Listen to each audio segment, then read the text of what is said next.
men and Hispanic men who are not afraid of them.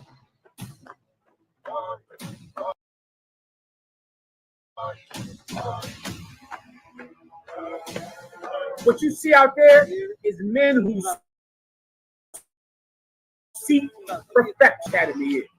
The Hebrew Academy is men who have decided to be perfect.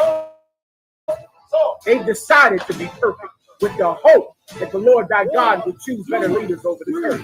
If we show him that we can be those leaders. If we show him that we can do a better job than the Christians, than the Catholics, than the military and the police. We show then that's why we're here.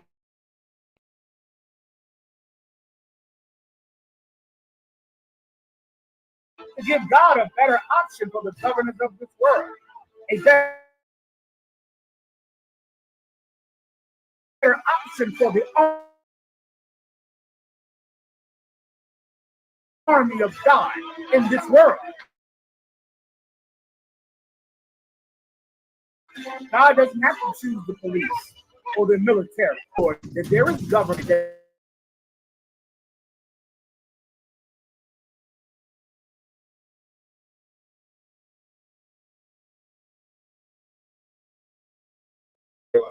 okay, Shalom Israel with the ISUPK.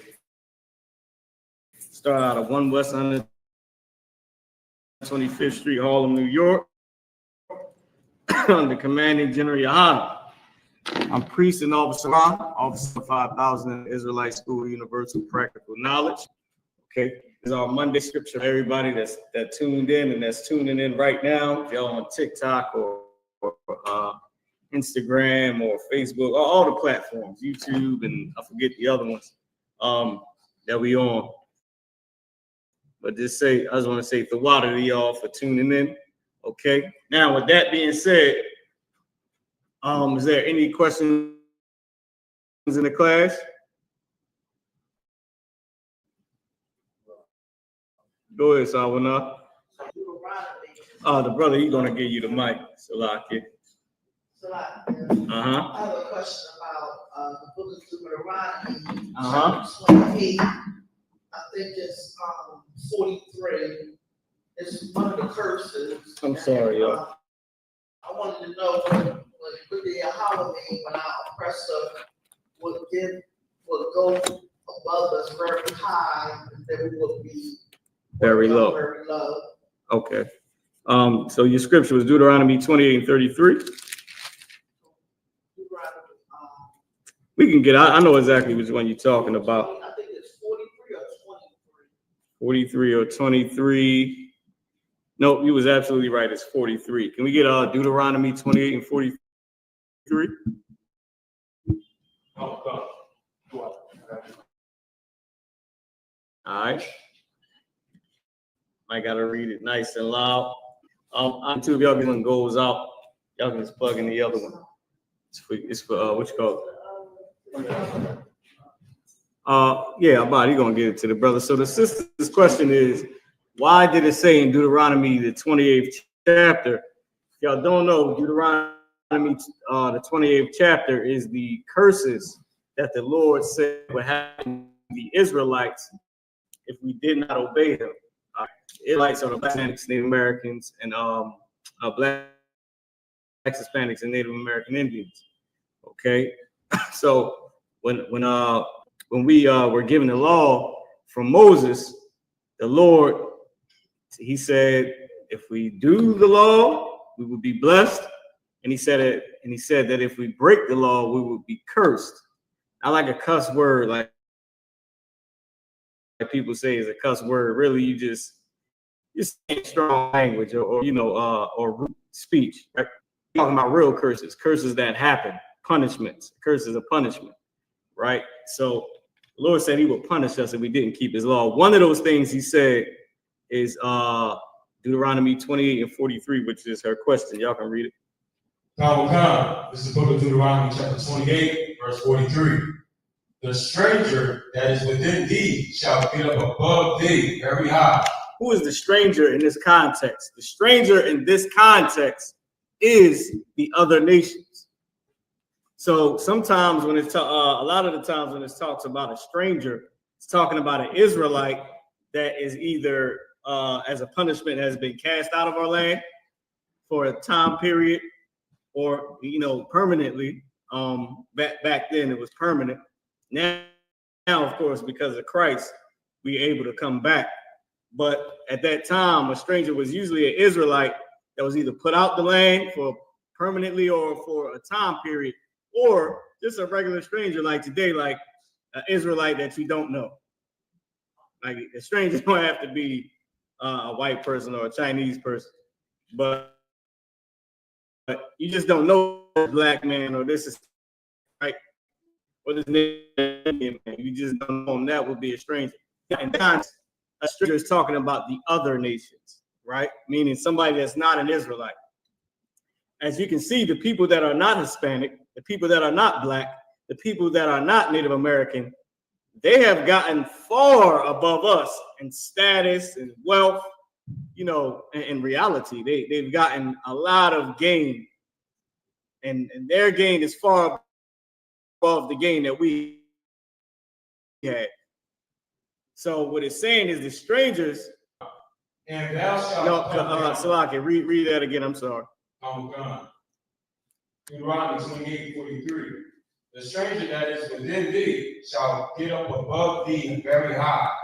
So they're going to get up above us very high, and they've gotten up above us very high. What race is the president?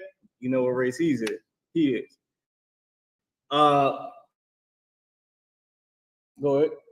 I'm too wild on the coffee. The water. What race? America. You know what race runs South America? It's the same race that runs America. It's the same one that runs Canada. It's the same one that runs Europe. It's the same one that runs Africa. And we're not Africans, but we're Jews. But the actual Africans, they ran by the oppressor or the Chinese man, right? And the Africans, they're strangers too. They're not Israelites, right? So with that being said, one of the curses or one of the punishments was that the other races or the other nations, and or you could say the other races, right, that were not Israelites, they were going to gain more than we could ever gain. And read on, meaning wealth, status, power, military might, you name it. Even culture-wise, we just now getting our culture back in 1969. Go ahead. And thou shalt come down very low. Read it again. The stranger that is within thee. No, Salaki, just that one part where you was at. And thou shalt come down very low. Read it again. And thou shalt come down very low. And thou shalt come down very low. Thou is so bigger English for you. And you shall come down very low. It's a part of our race. Our Mexican brothers who are Israelites, they are being pushed out. They stopping every Hispanic looking brother or sister and trying to get them out of here. Our nation, the people that look so-called black, we can't go anywhere. We terrified of the cops. The cops, they just, pull up and pow, and that's it. No matter what you're doing, no matter how old you are. What's so funny is a story out, Salakia, where the two boys was playing with the gun, and all you hear is, put it down, baby, put it down, baby. But I just kept saying, if these kids, now I don't know what race they were, but they looked like they wasn't our race. They could have been Hispanic or whatever, but I didn't see that. I don't know what race they are. I know we'll find out later on for the show. But I kept thinking, I said, if these two kids was dark skinned, we'd be reading a whole nother story. It'd be a whole nother story. It'd be two unalived children. It would the cover story wouldn't be them playing with the gun. It would be the power, the curse. The curse that would have happened to those young men. And that's because the Lord cursed us. He told us that if we break his law, if we sin, that we would be cursed. And because, we become a nation of sinners, we are cursed by the Lord. That's why we needed Jesus Christ. We needed Christ to redeem us, to bring us back to the Most High. That's what we needed Christ for. Or else we would be stuck in this terrible situation, in this curse. Anything else? Was that it? It's too wild. Most High Christ. I'm about to say it's too wild, if you need some time. All right, so I'm gonna go into a little bit of my topic, right? Salaki, any more questions in the room or online? Oh, yeah, go ahead. I'll take a question too. This is from Trooper Sukarwan.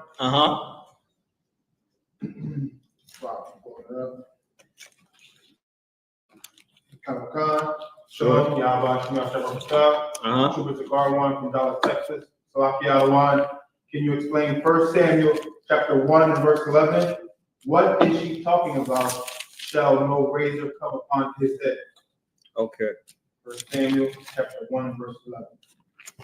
1 Samuel, I think this might have been one of the scriptures that I got my name from. Salaki. All right. Y'all know my Hebrew name is Razor. And I looked up a few different scriptures where it says razor. Not all of them have the same Hebrew word. You know what I mean? But that's another topic. I think this is one of them. So, what was it? It was Samuel what? 1 Samuel chapter 1 verse 11. Okay, you got it? I'm going to get with you too as well. Go ahead. Yeah, go ahead. Book of 1 Samuel chapter 1 verse 11. And she vowed a vow and said, O Lord of hosts, if thou wilt indeed look on the affliction of thine handmaid, and remember me, and not forget thine handmaid, but wilt give unto thine handmaid a man child, then I will give unto him, unto the Lord all the days of his life. Go ahead. And there shall no razor come upon his head. Okay, read it again from top. What she's saying, in essence, is, y'all know anything of Nazarites. The vow of a Nazarite is you can't cut your hair. Right? So if y'all know about Samuel, I believe, was a Nazarite. Or was it Samson? One of them was. But that's the vow of a Nazarite. Meaning you cut it was I believe Sam. Read it again from the top. So now I just gave you a little bit of the backdrop, but you can read it again. Oh God. This is from 1 Samuel chapter 1 verse 11. And she vowed a vow and said, O Lord of hosts, if thou wilt indeed look on the affliction of thine handmaid, and remember me, and not forget thine handmaid, but wilt give unto thine handmaid a man child, then I will give him unto the Lord. Now, pause right there. She said she will give him unto who? The Lord. So can you physically give the child to God? It's like you just pull up the daddy to Lord's daycare and say, here you go, Lord. Yours now.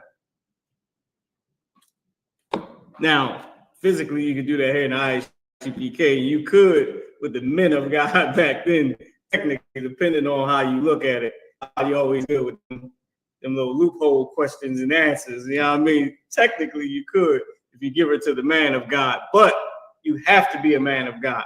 You can't physically give her to the Lord, but you can physically give the child to a man of the Most High, right? So with that being said, what she means is she'll make sure that her son serves God all the days of his life, as the brother is about to read. You got it. Oh God. All the days of his life. And there shall no razor come upon his head. And that's what it means. No razor shall come upon his head, because the vow of a Nazarite. You got the scripture where it says it? Oh, you said verse 20? Oh, go ahead. Drop that. You got it. Oh God. 1 Samuel chapter 1 verse 20. Wherefore it came to pass when the time was come about after Hannah had conceived, that she bare a son and called his name Samuel, saying, because I have asked him of the Lord.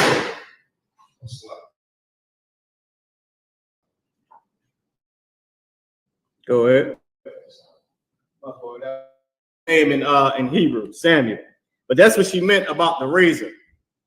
The razor not coming to his head, meaning because you can physically cut your hair as an Israelite. There's no law that say you can't cut your hair. In fact, it was scripture that told the priest to I believe it says sheave. I believe it says sheave, but it's meaning like trim their hair for different things, right? The only thing we're not allowed to do is bald your head if you're not going bald. So you can cut your hair, you cut it low, you do a buzz cut. I mean, no, I don't know who would want to do that, but you can. Now, if you're going bald, then you can bald your hair. You're going bald. You don't gotta walk around with patches everywhere. You know, you can clean. Remember, we're clean people. We bathe with so good. Yeah, East Indian. That's a sidebar. Anyway, we bathe and we smell good and we clean ourselves up. You know what I mean? You know, you can make yourself look good. You just can't destroy your borders of your head. Can't push your hairline back. None of that crazy stuff. Can't get shape ups, right? But you can take off the excess hair around your beard and all that. You ain't got to walk around here looking crazy or looking raggedy as we say today. But so the only law is you can't bald your head if you're not going bald. That's what the Egyptians did. They would shave their eyebrows, shave off their beards and their mustache, and they would bald their heads for the dead. We don't do any of that.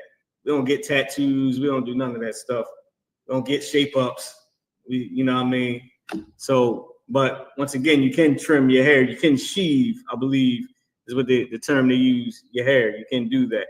But Nazarites, you can do that except if you took the vow of a Nazarite. Go ahead, Abba. I got the vow of the Nazarite in Numbers chapter 6 verse.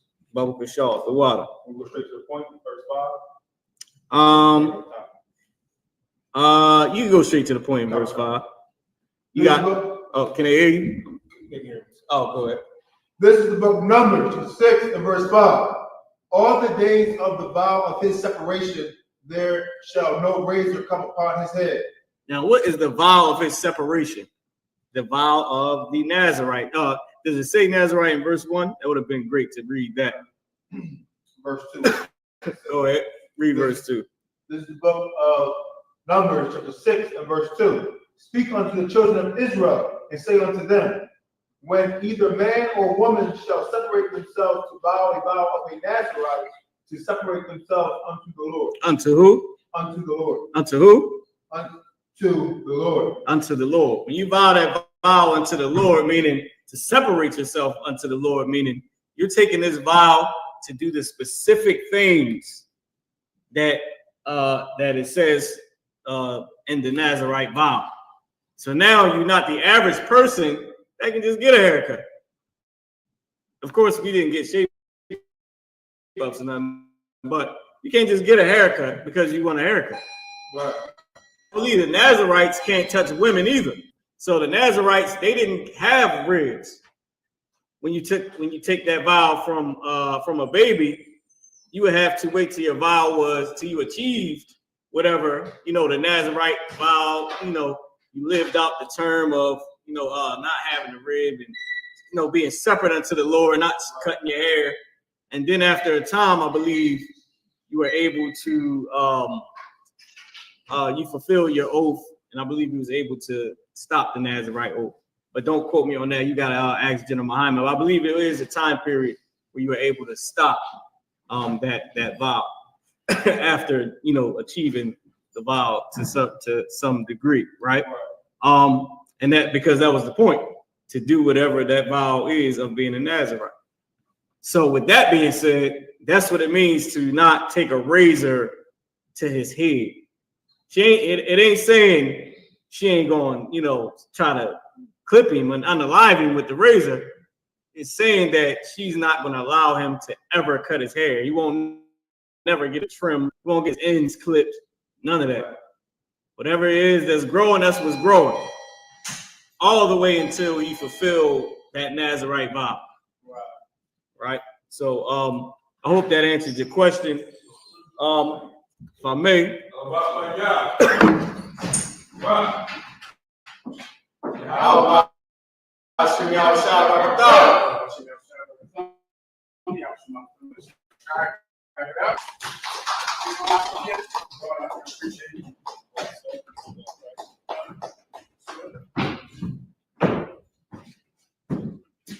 All right. I'll answer your questions online and in the room. Get you ready today for camp, to go out on the street and on the internet and battle for a just cause, the resurrection of the nation of Israel. If anyone has any questions, I will take them now. We have a question online, sir. Please. This is from Trooper Zakarwan. The question is, 1 Samuel chapter 5 and verse 10. What is the ark for Wada? 1 Samuel 5 and 10. What is the ark? No. Okay, let's see it. No sweat. This is the book of 1 Samuel chapter 5 verse 10. Therefore, they sent the ark of God to Ekron. And it came to pass, as the ark of God came to Ekron. I'll answer the question. This is the Ark of the Covenant. The Ark of the Covenant, you can look it up online or look it up in your Zondervan Bible Dictionary. And it, in essence, is a box overlaid in gold with a gold top on the box with an angel at each of the four corners of the top of the box. This box was kept, and it was a holy relic from the nation of Israel because it held the proof that God made a covenant with the nation of Israel. It held physical evidence of the stories that we were told by our forefathers. So it was a jar in it that held the manna that the Most High fed us with when we came out of Egypt, a jar of manna. It had Moses' staff in it. It had the remnants of the 10 Commandments, the stone tablets. So it was the Ark of the Covenant. It was called that. It was called an ark because it was like a vessel, which is what the term ark means. And it was called Ark of the Covenant because it held the evidence, the proof of all of those stories that we heard from our father, that those stories were true. And it was called the Ark of the Covenant, and that's what the ark is, all right? Proximo. Sir, there's no more questions online so far. No problem. Please. Somebody asked about the Nazarite. It was a scripture, but it was pertaining to being a Nazarite. It made me think, is it a period of time where they can stop that Nazarite vow? Yes, it was. The Nazarite vow, you took it, it was like anything, like a fast that you decide to go on for 3 days, right? And some parents would put their child on it. The parent would put the child on it at birth. And then there might be a time when the child would be off of it and the child would be allowed to marry and live a normal, lawful life in Israel. So yes, there was an amount of time that the Nazarite law could end. All right. Do me a favor, load this camera a little taste right here. Try to make it eye level. Go ahead. Whenever you're ready. Oh, I'm sorry. Was there any more questions, Marah? Yes, go ahead. Yes, sir. Micah 7. I can't know if I turn my head. That looks right. Go ahead. Well, Micah 7 and verse 11. So I'll read from verse 10 to verse 11. So Micah chapter 7, verse 10. Then she that is mine enemy shall see it, and shame shall cover her, which said unto me, where is the Lord thy God? Mine eyes shall behold her. Now she shall be trodden down as the mire of the streets. Verse 11. In the day that thy house be built, and that day shall decree far is the thy walls. That's talking about us or the heathens. Read it one more time. Son of Scott, sir. Go ahead. I'll start with verse 9. Okay. Oh, sorry, let's take it. So what? Micah chapter 7, verse 8.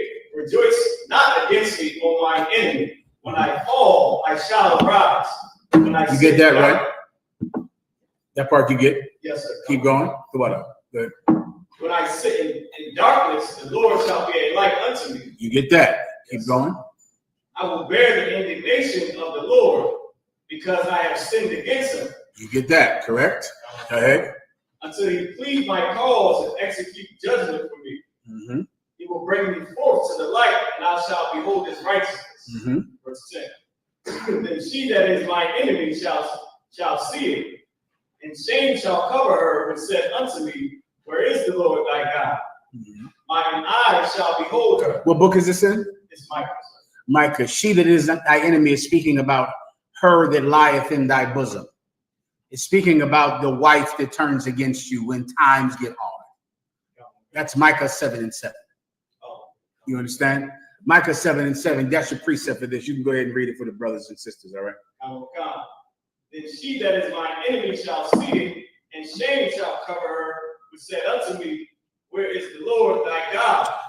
This is a appropriate precept for Mother's Day, right? Mother's Day is a day that the Christian churches are full on Mother's Day like it's Easter Sunday.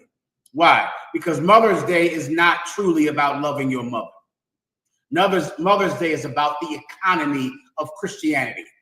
Mother's Day fuels the Christian economy. It's like Easter or Christmas or any other Christian holiday, which is actually a money grab from the Christian industry, from the industrial Christian industry. And that's what Mother's Day is. Mother's Day is absolutely irrelevant because if anyone truly loved their mother, then of course we would live the kind of lifestyle we live, which is directly opposite what a good mother tells you to do. A good mother doesn't want you to rob people and steal and lie and smoke weed. But of course, no one gives a damn what a good mother has to say. You ignore the mother that you love so dearly. That's if you have a good mother. And of course, the people who have terrible mothers, that terrible mother expects to get flowers on Mother's Day. That horrible mother that knows that grandma raised you. She knows that. Do you think a terrible mom doesn't know that her mother raised you? And that she gave you to mom, to grandmom to raise? She knows she wasn't around. She knows she chased penis and vagina rather than raising you. She knows that. But she expects money and cards and flowers on Mother's Day because she has to feed the industrial Christian economy. This precept is about women who are actually your enemies. Women who sleep in your bed, women who birthed you, but actually are absolutely against you when times get hard, when the darkness comes on. When the darkness comes, your mother, your wife, they expect you to betray God. They want you to betray God. They're looking at your integrity and going, why don't you just curse the Lord and die? That's what Job's wife told him when he was going through his darkness. See, Mother's Day too many times celebrates a woman who is a terrible mother. I'll give you a few of those precepts if you need them tonight. And it also does not celebrate the kind of good mother who you ignore, who you don't even give a damn what she says at all, but yet you hand her flowers on Mother's Day. You understand? This is speaking about an enemy that lays next to you in bed. I pray you understand. Anything else? Please. Two questions online, sir. First question is from Farah Banyamian. Salaki, sir, with your grace in Revelation chapter 13. Who are the 7 heads and 10 horns referring to? And who is the beast? The 7 heads and 10 horns. The 7 heads are speaking about the 7 governments that rose out of the fall of the Roman Empire. The Roman Empire was an extremely vast empire, controlled all of Europe and England, Scotland, Ireland, controlled, Greece, right? But then when they fell apart, 7 governments rose up in their place. Those 7 governments are the countries that we now call the European powers. They came out of those 7 heads. So you have 7 heads, which are the governments that come out of Rome, and the 10 horns are the governments that come out of those governments, the governments that come out of those heads, which is why they're called horns. I'll give you an example. Londinium was a Roman province. Londinium became England, right? With their capital being London, England. America is a horn that came out of Londinium, a horn that came out of England, because America is a government that came out of a government. So those are the 7 heads. The brothers can give them to you. I don't even remember most of them. I know it's Spain, England, Germany, Portugal, Italy or Rome. That's 5. Russia, I think, is 6. I'm missing one more. There's one more. The brothers, the officers can give you all 7 of them. And then there's 10 governments that came out of those 7 heads. America is one of them. There's a few other countries, but I can't recall. I think maybe Portugal is not one, but Portugal might have came out of Spain. I don't remember. All right. But the brothers who have their notes, copious notes that they take, they'll give you the exact list. All right. Anything else? So, God, this is from Kanak Yahweh. Shalom, Lord in Christ, Salawat. Salakia, if it pleases you, please. Can I get a breakdown on Ecclesiasticus, chapter 27, verses 2 through 3? No problem, Lord. It'll be my pleasure. All right, let's go to it. This is the book of Ecclesiasticus, chapter 27 and verse 2. As a nail sticketh fast between the joinings of the stones, so doth sin stick close between buying and selling. Oh, yeah. As a nail, read it one more time. Okay. As a nail sticketh fast between the joinings of the stone. The term fast is Old English for like stuck, like you fasten a nail or fasten your seatbelt. A nail that sticks fast between the joining of bone. Is that what you said? Stone. Like a nail that sticks fast between the joining of stone. Now you can imagine how tight a nail will stick in the stone, right? That's the metaphor. It's in there deep. It's in there tight. Keep going. So doth sin stick close between buying and selling. So the sin stick close between buying and selling. Why? Because as a man seeks to be an entrepreneur, seeks to be a businessman, as a woman seeks to do business, that person will begin to think of ways that they can cut corners and cheat people to make their business succeed. That's the danger in any economy. You see what the Christians have done.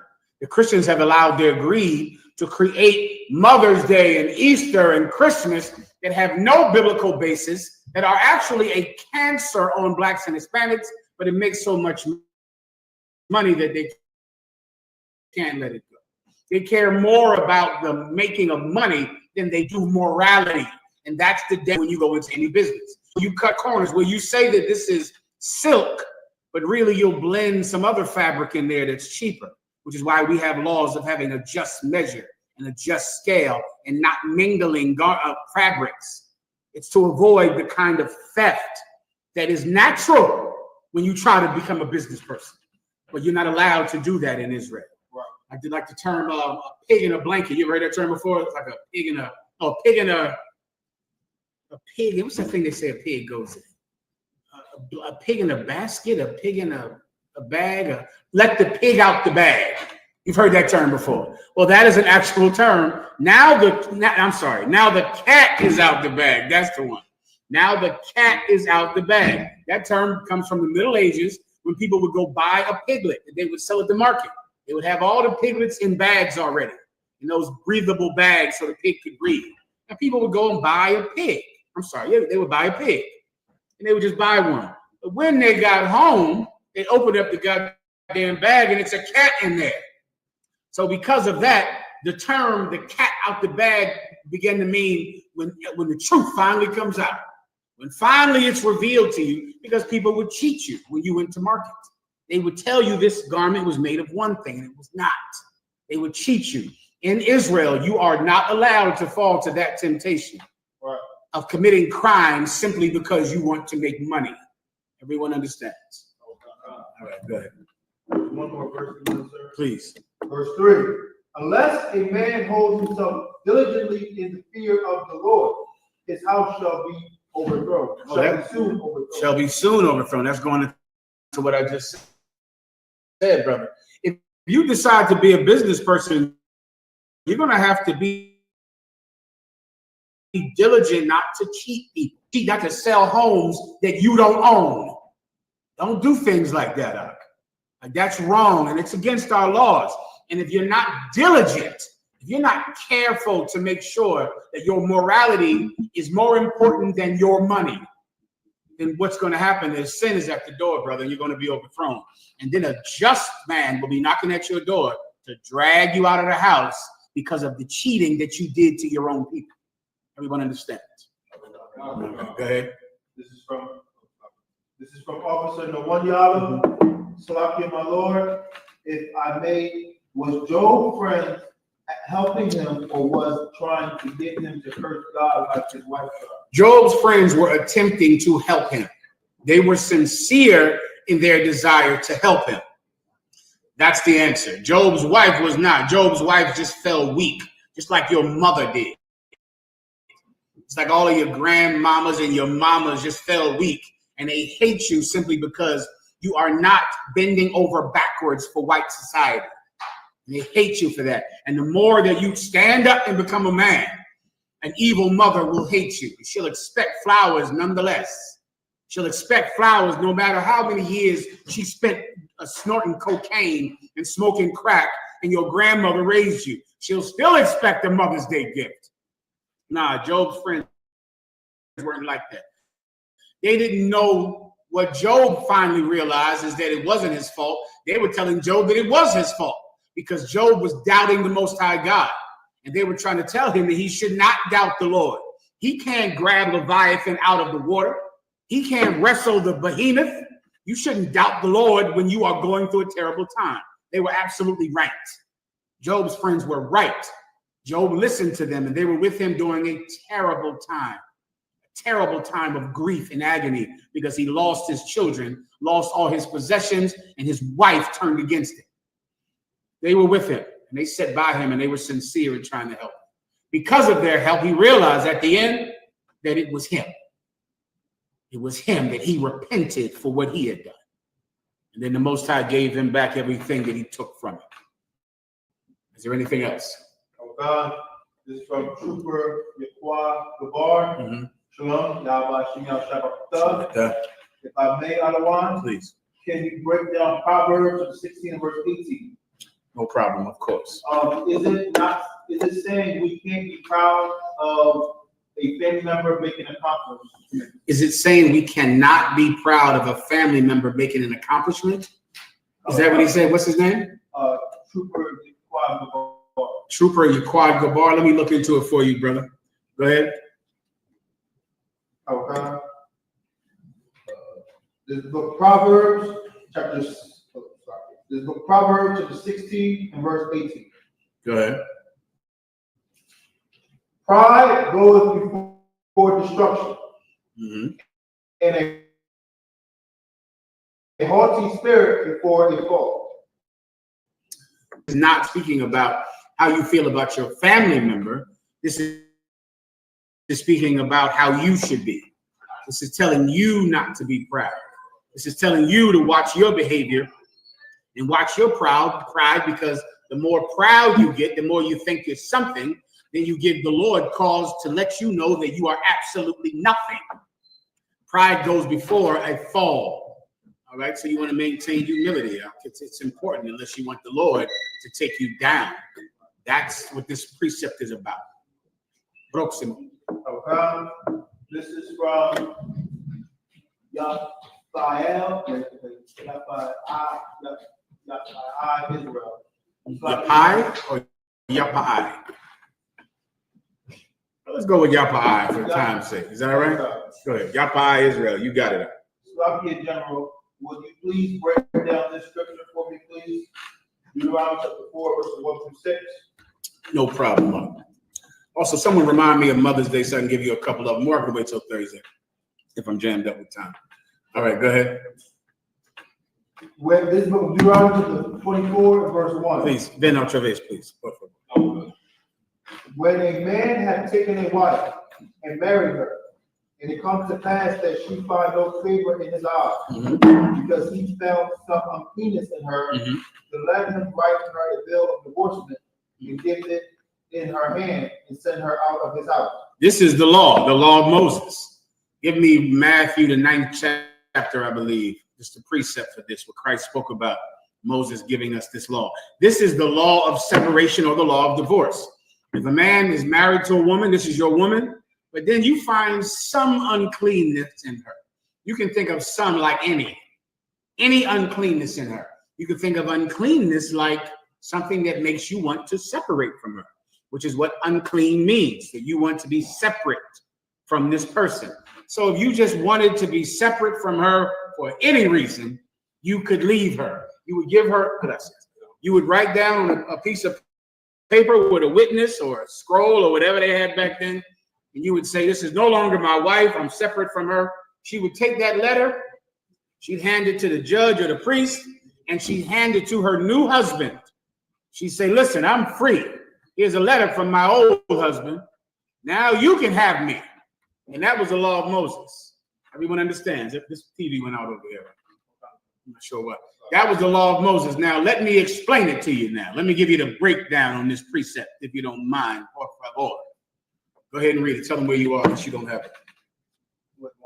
Yes, please. I'll get it. I'll get it for you. Stand by, everyone. What's his name again?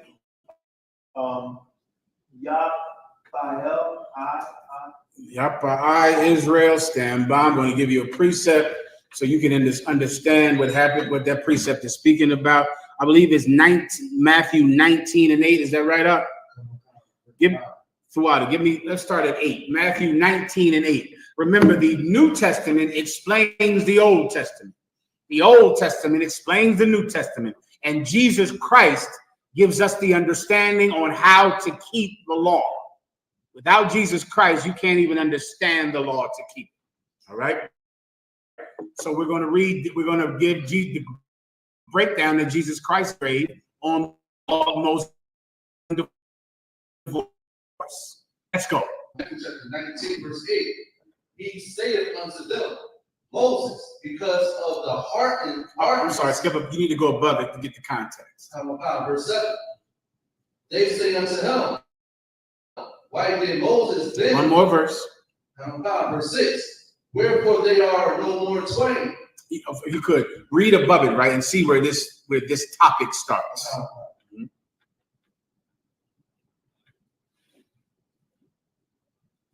Sorry, verse 3. Please. The Pharisees also came unto him, tempting him, and saying unto him, is it lawful for a man to put away his wife for any cause? For what cause?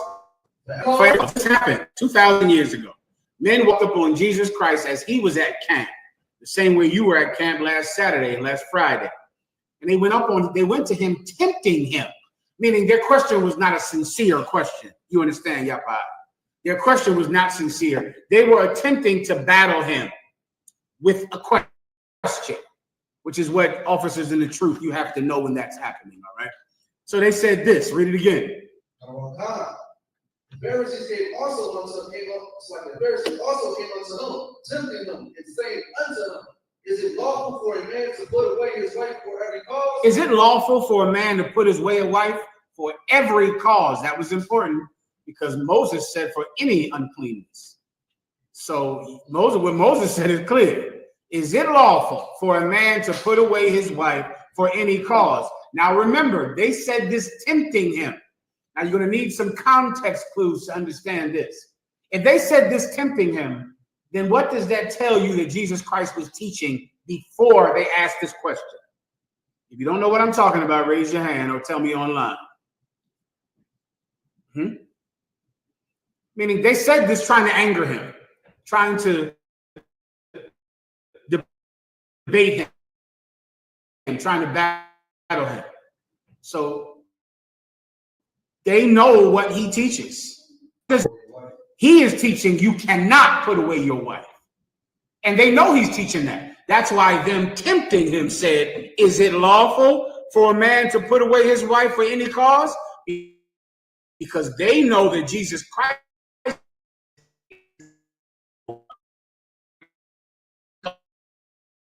saying that 2,000 years ago gets you stoned up, because Moses said you could do it for any cause. So they were trying to set him up. They were trying to get him to say something that was unlawful, could kill him before his time. Everyone understands. Now read. Verse 4. And he answered and said unto them, have ye not read that he which made them at the beginning made them male and female? So once again, he begins, because there is no one in history that could battle like Jesus Christ.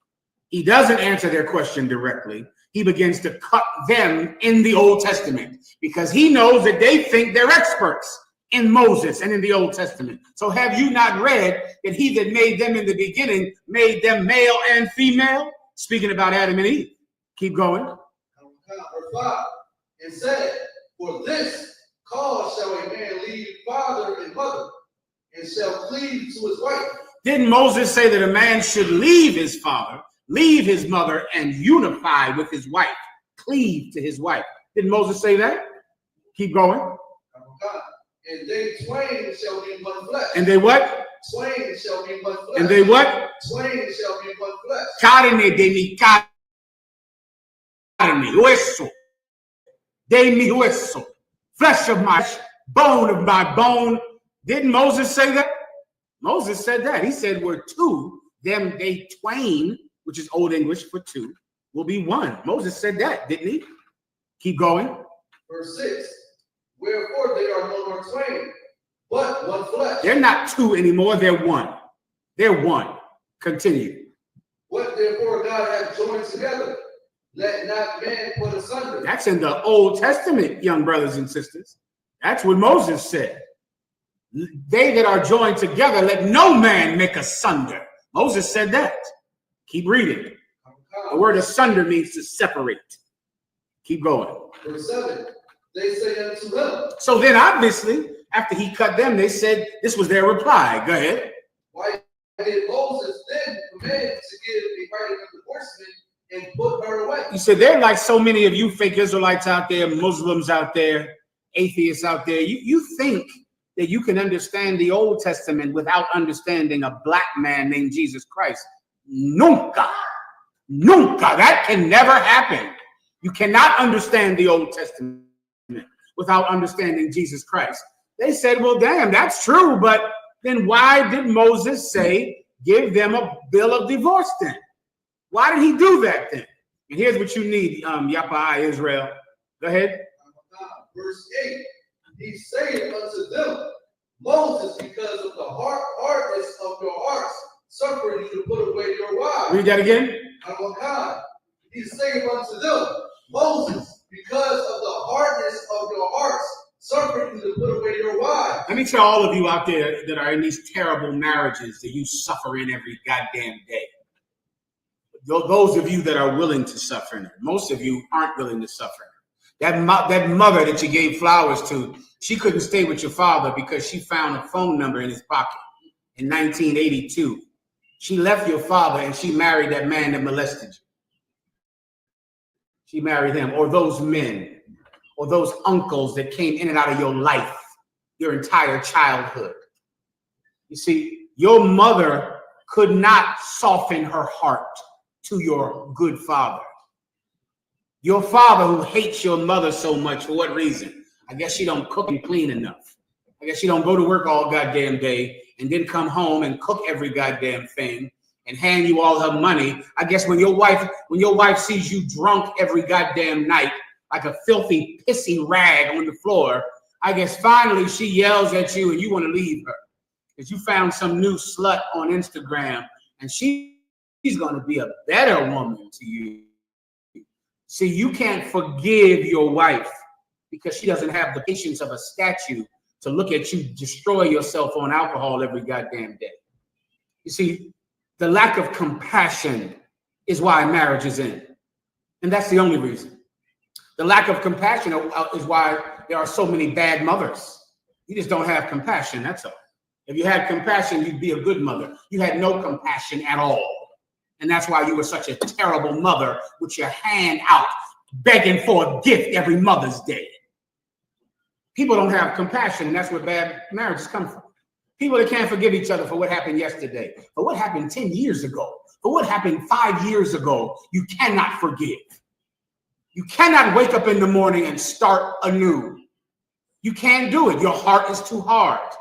And over time, your heart just gets harder and harder and harder. You ever hear people that get a divorce after 25 years? I look at what in there? What are you looking for in life? Here you go. Somebody take this. What are you looking for? Mr. Right, you're 75. You're back on the dating sites at 50, 60 years old. You have no compassion. And you think you can stay with someone, but you can't stay with anyone if you don't have compassion. Say again? Oh, so you can't stay with anyone without compassion, without forgiveness. You need it. It's a necessary ingredient in any relationship. Forgiveness, compassion, mercy. Well, Moses knew that you had no compassion and you had no mercy, and it was better that you two leave each other than kill each other. I've done it many times under my service. A placer de la General Johanna. Servicio a placer de la General Johanna. In my service under Commander General Johanna, I've had to separate couples because I don't want them to kill each other. So you got to go live somewhere else. Sister, you got to go live somewhere else. Because if I let you two stay in the home with each other, you're going to kill one another. Moses knew your hearts were too hard to stay together. He knew you couldn't forgive each other. And of course, he was no Jesus Christ. So he couldn't fix it. I pray you understand. He did the best he could, being just a man who didn't know what Jesus Christ knew. So he told them they could leave each other. She can go marry someone else because the brother doesn't want you. The brother doesn't want you anymore. And if I make him stay with you, he'll kill that woman. And Moses knew that. If he has to stay with you when he doesn't want to, he'll kill you. Moses gave us a law that says when you get a new wife, what you give the old wife cannot diminish. That brother wanted to give that old wife nothing because he met some new nasty thing that now his childlike enthusiasm is activated. That's how children are. You know how you feel so excited when you first get a woman and then you don't anymore? And then you're all excited about the new woman. That's because you're a child. You're a kid. Oh, it's Christmas Day when you meet a new broad, huh? It's a brand new toy. Yes, I love her. I love her. I want to be with her. What about your other woman? I don't talk to her. I don't want to be with her. She got too much mouth. She bothered me. But this new one, she's a new gift at Christmas Day. Yeah, wait till 2 days after Christmas and you break that toy. I pray you understand. A week after Christmas, you'll break that toy. You will have no interest in that new woman that you were so excited to have. You're a child and you don't have compassion. You need that to stay in marriage. Jesus Christ forbid us to leave your wife for any reason. It's unlawful because he knew the original purpose of sex was to make two one. That was the point. Was to separate you from your mother and father and join you to her. That was the original point. And he knew how to get it done because he was better than Moses. He knew how to get it done. Compassion, kindness, and mercy. Continue. But from the beginning, it was not so. You get that. From the beginning means Genesis. From the beginning, it wasn't so. That's not how God wanted it in the beginning. Moses let you do it. What other choice did he have? You beat that broad to death unless I let you leave her. I find her killed and in a hole in the woods if I don't let you leave her. So yes, Moses did it, but from the beginning, that's not how it was. I believe the brother understands. That's all I can do for him. Please, sister. Shalom, good to see you. Please. Mm-hmm. I wanted to know the breakdown of what Christ meant when he said, what therefore Yahweh have joined together, let not man put asunder. Breakdown. He's talking, what he's speaking about is Adam and Eve. He's referring to that and how that was the first marriage of people in the truth. That was the first time two people who God brought together came together. And when I say God brought together, meaning they believed in the same thing. And they came together because they believed in the same thing. Eve believed what Adam believed, and she joined to him and created a new family. And so God put them together. And he's saying, let no man make asunder. Asunder is separate in Old English. So if you're together, if God put you together, don't let any person separate you. That's what that's talking about, because that is who separates marriages. Some person, mainly your mother or your homeboys or your cousins or Donald Trump or the TV or Beyonce or whatever, or Wendy Williams or whatever, whoever is influencing people out there, and more of an influence than God is in your life. All right, that person is separating your marriages. That person, God wants it to stay together.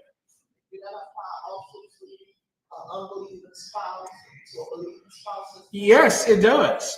Because that unbelieving spouse is a person trying to end that marriage. It absolutely applies to him. However, in that case, that cannot be stopped. You understand? 1 Corinthians, the 7th chapter says this: if the unbelieving departs, let them depart. Because God is not the author of confusion, but of peace. You see, if your mother wants you to break up with your husband, say, Mom, I'm not listening to you. Your husband says, I'm going, I'm leaving. You can't keep him. You can't force him to stay in the marriage. You understand? So trying to force him to stay would be total confusion, because this man says, I'm leaving you. I don't believe in the truth. I don't believe in God. I don't care what the Bible says. Don't ever call me again. Here's a restraining order. Stay away from me. Well, you got to leave that man alone. You can't be in his life. So leave him and get another husband. Well, if he wants you to leave him, then he has to do the leaving. That's all. You cannot leave him, but he absolutely can. So if he wants to leave, let him go ahead. You want to leave, no problem. Then okay, well, are you leaving me? No sweat. Send your camp leader a text message. That's all he'd have to do. Any brother out there in the world, you don't want your wife, she's in the truth, send the camp leader a letter saying you're leaving her. I'll give it about 6 months, and then some good man is going to be having sex with her better than you ever did. Does everyone understand? You know I'm not joking. You know what I do, and I do. The good man will want you if he refuses. This is in the Bible. You can't force an unbeliever to stay with you. The same thing goes for a man. Let's say you're a man and your woman doesn't want to be with you. She says, no, you join that cult. I don't want to be with you anymore. Don't come around here. Here's a restraining order. Stay away from me. What is he supposed to do? Break the restraining order? Keep going over there? Sit outside in front of her job with a damn guitar trying to sing her songs? No. She doesn't want to be with you. Fine. Because there are 7 women that will have him with honor. So if a brother wants to leave you and you're a woman in the truth, chill up. Send your camp leader a message and you're going to get a man. Please believe that. If you leave your woman in here, she's not going to be single forever. I'm telling y'all right now. I told you this before. She's not. She's not going to stay single because righteous women are too precious and rare. She's not going to stay single if you leave her. That's that. You understand? No. Why? Why is it not? Because if the husband leaves the wife, except to be for fornication, she could be. She's single. Let me give you the precept. First, give me Romans 5:1 or 5:5, and then give me 1 Corinthians 7 and I think 25. I'll explain to you. The sister asked, "Why is that adultery?" That's absolutely not adultery. All right, and I'll explain with 2 precepts. Give me a woman is bound to her husband until he be dead. Give me that. All right. When you find it, get it. Then I'll get to the next question.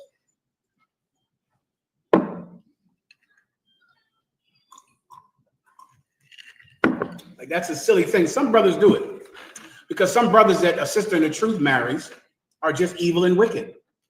And they're going to hate you because you're not evil. And they want to be married to an evil, dirty monster. They want that. They want the women on the pornos. They want the women, on Instagram. They don't want you. And even though they could have you and have another woman, they still don't want you. Because your whole vibe of righteousness is just, it repels them. The Bible says that righteousness is as wickedness to a sinner. A sinner looks at your righteousness and it just makes him sick. And so he'll leave you even though he can have more than one woman. And you would accept it. He will still have to leave you. I'll show you the precept that proves that when he leaves you and you marry another man, it is not sin, it is not adultery. Go ahead and read it. I believe I want Romans first. A woman is bound to her husband until he be dead. That's the one? Please read. The book of Romans. You need the microphone, probably. This is the book of Romans. Verse 7, verse 7 and 1 or 5. Is that a woman is bound to her husband? Go ahead and read that, please. This is the book of 1 Corinthians 7, verse 39. Take the microphone. The wife is bound by the law as long as her husband liveth. But if her husband be dead, she is at liberty to be married to whom she will. That's the law. A woman is bound. The word bound means tied. The same with Commanding General Yohana during our wedding blessings. He ties the couple together, or the man and his wives together, right? To symbolize the bond of marriage, right? A woman is bound to her husband for as long as he is alive. That's the law. Everybody understands? Now skip down to what happens if he leaves her. I believe it's 1 Corinthians 7 and 25. Am I correct? Let me get it for you.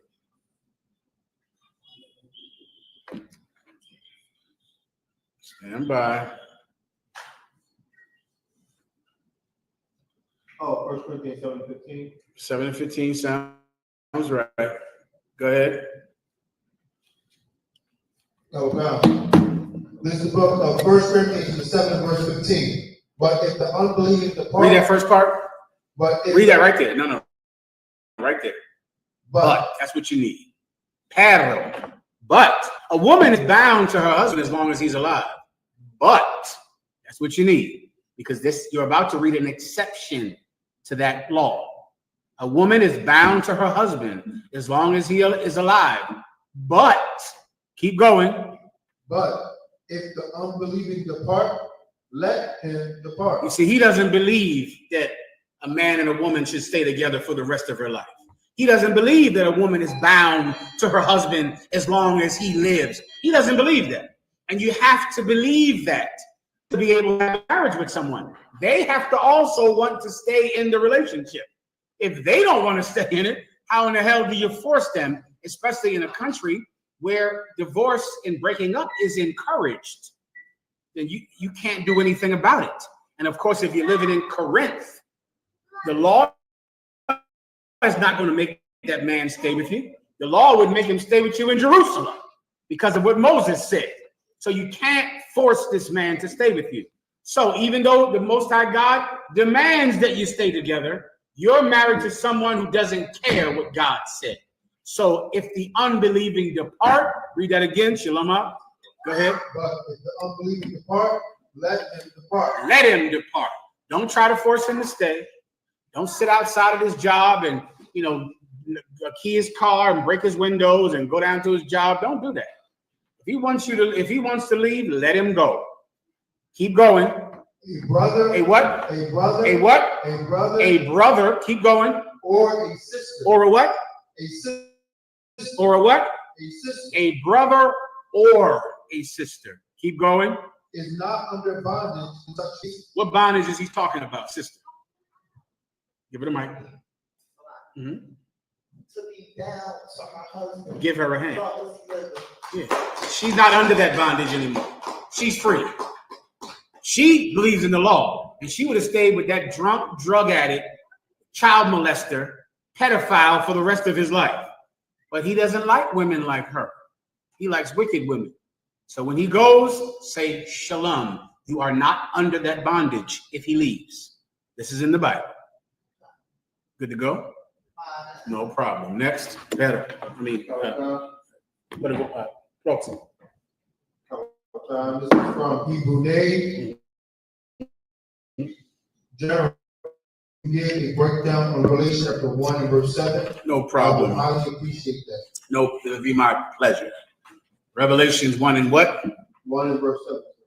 Revelations 1 and 7. Go ahead. Oh God, this is the book of Revelation, chapter 1 and verse 7. Behold, he cometh with clouds, and every eye shall see him. Oh, this is speaking about this day, this glorious day. Este es un día glorioso. A glorious day, brother. This is speaking about a glorious day, the day that Jesus Christ returns. The day that Jesus Christ returns. Read it from the top. Behold, he cometh with clouds. He cometh with the clouds. You see, right now you're watching the news and you're looking for India attacking Pakistan, and you're looking for earthquakes in diverse places. You're watching the ground right now. You're watching events that happen on earth. But on the day when Jesus Christ returns, it comes in the sky. He comes back in the sky. And you'll see clouds enfolding upon themselves in the clouds. Inside those clouds are the chariots of God. The chariots that the slaves sung about. Right. The chariots that blacks and Hispanics have been waiting for so long. For so long. This is the day that the chariots return. And they come to rescue the children of God and to give them peace from their enemy. He cometh in the clouds. Keep going. And every eye shall see him. And every eye shall see him. You see, you won't need to watch the news to see this. You won't need to look at your phone to see the return of Jesus Christ, brother. Everyone is going to see it. The same way everyone looks up and sees the sun, and everyone knows when the clouds are forming overhead, everyone will see Jesus Christ because he's coming in the sky. Everyone will know that he's back. Continue. And they also which pierced him. And they what? And they also which pierced him. Oh, guess who else is going to know he's back? They that pierced him. They that pierced him is speaking about our oppressor. At that time calling himself a Roman who stabbed our king in his side when he was hanging on a cross. They're going to see that he's back too. They're going to know he's back. I pray you understand. They're going to see him come back as well. Continue. And all kindreds of the earth shall wail because of them. And all the families of the earth. The word kindred means family or kinfolk or kin. All of the kindreds of the earth will what? Wail. Will what? Oh God, wail. They will wail. What does the word term wail means? To cry. You see, in your mind, everyone loved Jesus who went to church on Mother's Day, don't you? You believe that, right? You believe that America's a Christian country. Oh, they elected a new pope. I'm in this popping diem. Oh, everyone is Christian. The church was full on Sunday. All of the families of the earth are going to cry because Jesus Christ is back, because they do not want him to come back. They don't want Jesus Christ to return. They're lying to you in church. You see, you think God is like that dumb mother that you have, that you hand her some flowers and that makes her think that you're a good son, when really you sold drugs and you had sex with your cousin. You know that these brothers in these houses, let me remind you of something on Mother's Day. Listen carefully, Mom. Your son is having sex with his sister and his cousins, and all when the cousins have sleepovers in the house, they having sex with each other. Raise your hand if you have never heard of what I'm talking about. Yeah, everyone knows what I'm talking about. Everyone knows that those kids who come over the house, the brother and the sister is having sex.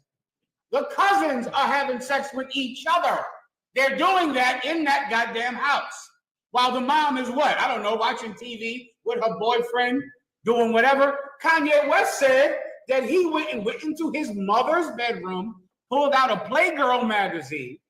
Somehow that turned into him and his cousin having oral sex with one another. Happy Mother's Day. I guess that should get you a bouquet of flowers, huh? Your daughters and cousins is in sex in the room, none them home. Cards and balloons.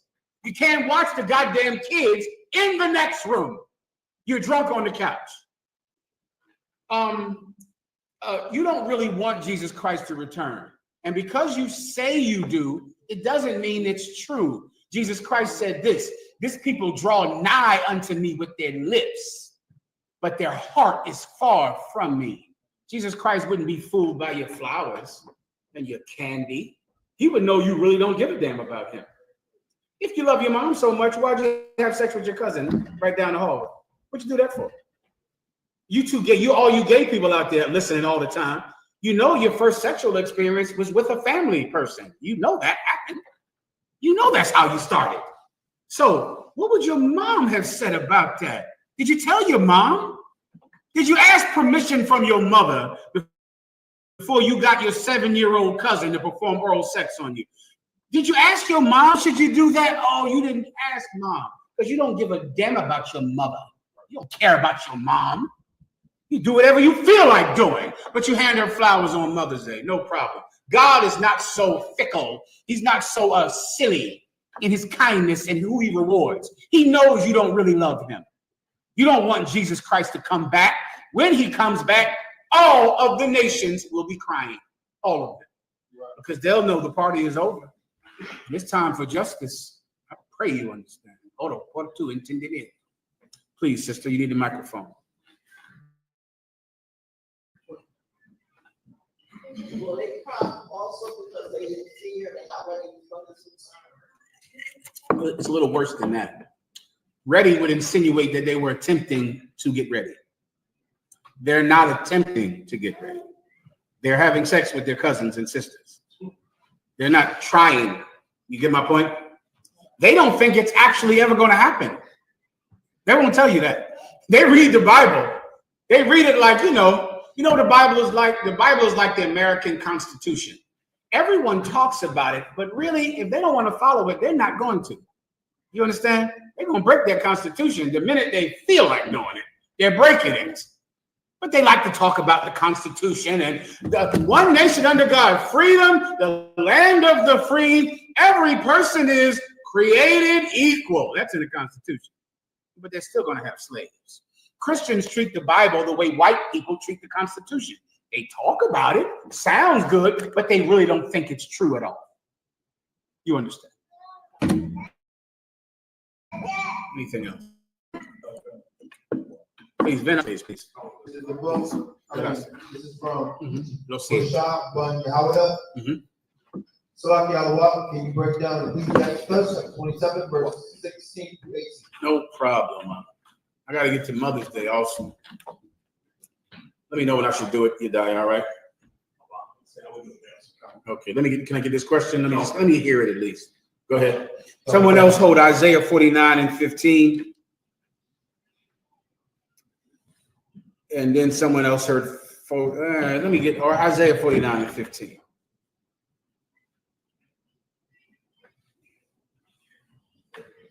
Yes, please. Okay. This book of Ecclesiastes 27 verse 16. Whoso discovereth secrets loseth his credit. Read that one more time.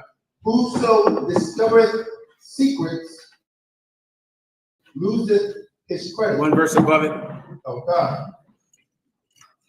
Verse 15. The strife of the proud is bloodshed, and the revilings are grievous to the ear. One verse above that. I think if I could, sir, I think it's if we go They're down. trying to give you a pound, young brother. Go ahead. Go ahead. If we go down until the content. Okay, while we wait, let's give out some money in here tonight. The young brother, he wants his money. He knows how to get it. Clap it up for the brothers and sisters. This one back here had a hand up the whole time trying to ask questions. Send the young brother up right here to get some cash, y'all. This young brother right here. And send the little princesses up here too. But when you find it, let me know, all right? Okay. It's not right. Go ahead, please. And shall never find friend to his mom. And shall never find a friend to his mind. Good job. Good job. Good job. Good job. Very lovely. Look at Verse you. 17. Love thy friend and be faithful unto him. Good job. Good job. Shalom. Good job. Go ahead. Come on up. But if thou betrayest his secrets, follow no more after him. But if he betrays his secrets, good job, my brother. You get it? You know what I'm doing? You know what that is. He'll learn. He will know. Oh, come on up here. Yeah, good job. Very pretty. Good job. All right. Okay, now this is what this precept in a nutshell is speaking about betraying your friend for selfishness. So in a nutshell, I'll call this snitching. This is a precept against being a stinking snitch. Now, I don't know what you young brothers call snitching. I'm gonna tell you what actually snitching is, all right? Snitching is when you do a crime with someone, or you do a crime, and to get out of that crime, you tell the police about his crime. So then you trade places with him. You go home, he goes to jail. That's against the law of God to do that. You've betrayed your friend. So if you get caught, let's say you did a crime, you got caught, go to jail. Be a goddamn man, don't run either. You brothers in the UPK, you better never run from some goddamn cop. You don't do that up. You stand up and you get in the cop car and you go to jail. You do this, you just shrug off your garment like, do this, be a goddamn one West about it. Let's go. Don't get up and run down the street, hide in a damn trash can, go and fucking run, or do a standoff in your house. I don't know why y'all do that. You go into the house and now it's a whole standoff with a tank in front of your grandmama's house. You ain't gonna do shit but just come out later anyway. So why not just get up and say, all right, you got it. And walk in there and you'll deal with the matter in court. We'll work it out, and you're more than likely you're innocent anyway. So we'll just go into court and prove that you're innocent. But what you're not going to do is now say, because the cops are looking for me, I now will go betray my friend so that I can go home. You can't do that. That's unlawful. That's against friendship, brother. And friendship is a precious thing. You can't do something that might betray your friend. Never. Now, don't conflate this with helping a brother do the sin, helping a brother do the crime. This does not give you law to be an accomplice to a crime.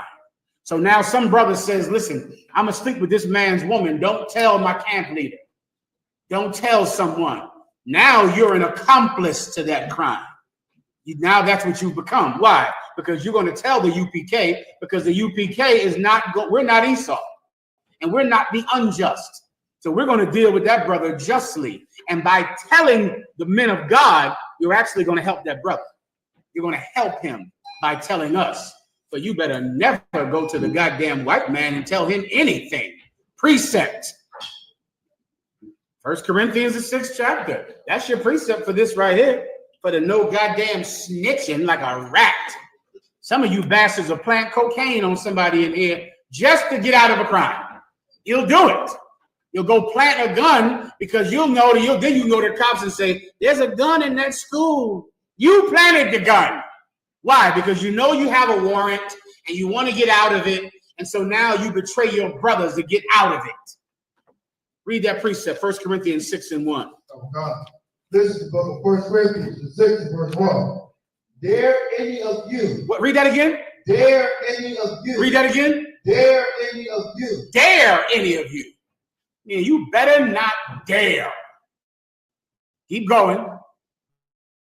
Having a matter against another, go to law before the unjust and not before the saints. This is a law against snitching. I don't know how else you can interpret it.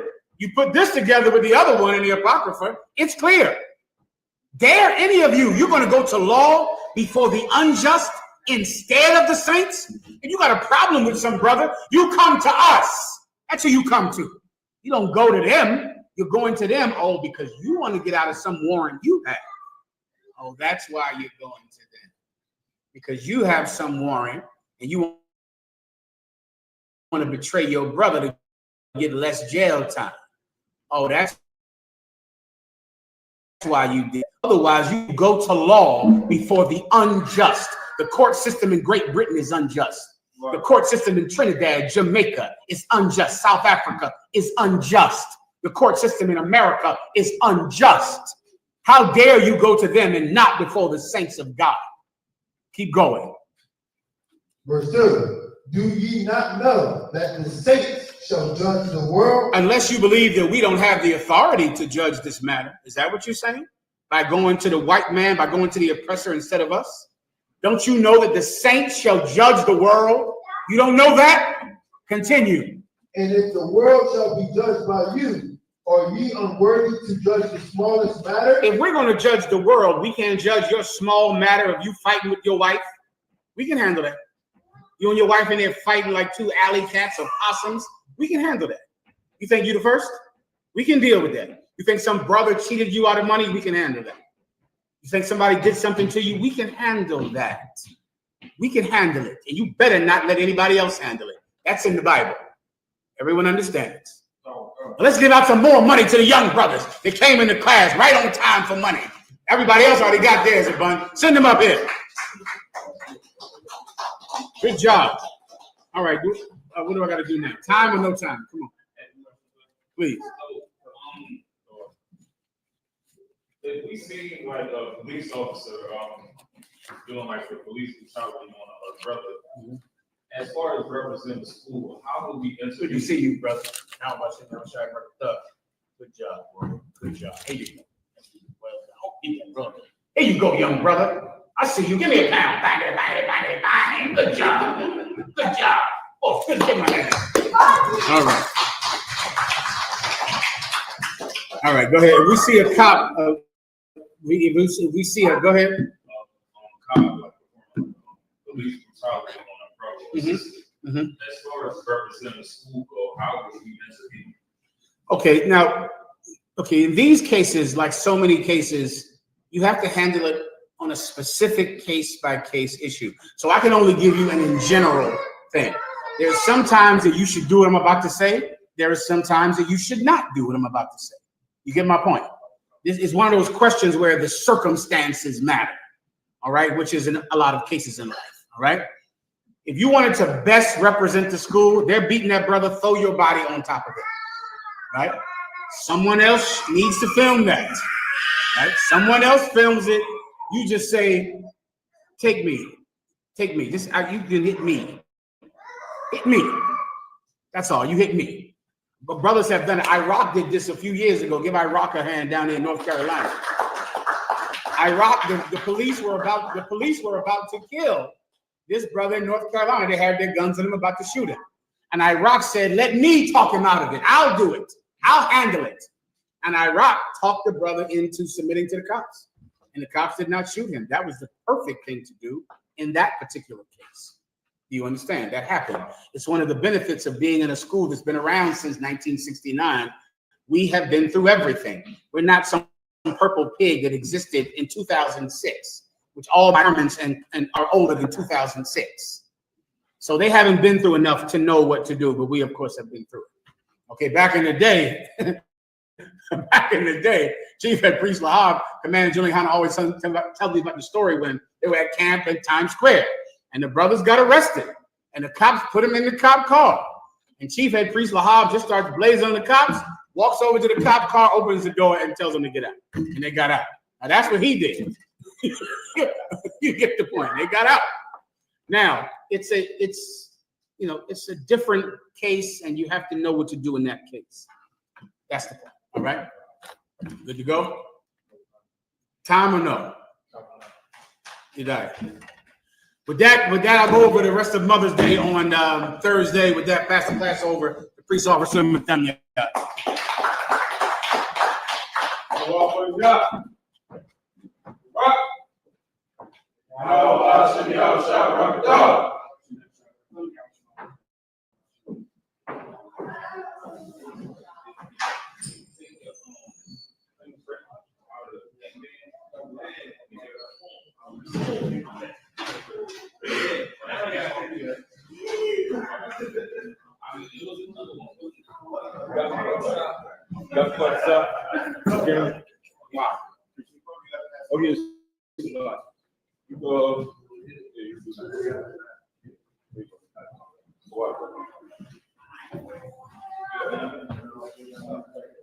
This is House on Case Security announcements. To the Ashby case started on 111 25th Street, Harlem, New York. Under command of Julian Hanna, group of new brother and sister. When the new brother and sister comes into the school, they're all committed for 6 months. rather be saluted only. They are his descendants of the world. If they need transportation, the teaching will arrange it. As the 6 months of a brother or sister has an interest in a particular person, he or she must get permission from the head to speak to a brother or sister. There's another 6 months in which the brother or sister will court each other. After this 6 month period, the brother or sister will get permission from the head to marry. Tithes, which is the commandment. Numbers chapter 18, verse 21. Malachi chapter 3, verse 8 to 10 means 10th in the evening. My Aisha, 10% of every penny of any increase the Lord gives you. Give the treasury department. Priest funds, free will offering for priests, not mandatory. Whatsoever amount you are like, upcoming holy convocations. Right now, we're in the Feast of First Fruits, and we started after the Sabbath of the unleavened bread, sundown, April 20th. Now you got to count 50 days, and we're going to celebrate the 50th day. Sunday, June 8th, and it starts before sundown. If you want to read up on it, go to Leviticus chapter 23, verse 10, and read down to 22. No, it's not 22. Was it? 22. My I walked in to check the bulletin board in the hallway. If anyone wants to be a trooper in the school, start wearing all black boots, shirt, pants, headband, instructor with that. Imagine, brother. Our Israel did a brothers on courtesy salute. Min Israel, Imagine Shabbat. Imagine. Barak. Yahweh, Shili, Yahweh, Shah, Barak, Thumb. Yahweh, tie hands down, starting with the sisters. Sisters on stand, Imagine. Imagine Shabbat. And then the Israel will get a sisters on courtesy salute. Then the Israel, Imagine Shabbat, Imagine, Barak, Yahweh Shemar, Thumba, Shini, Yahweh Shah. As the hands down, class dismissed.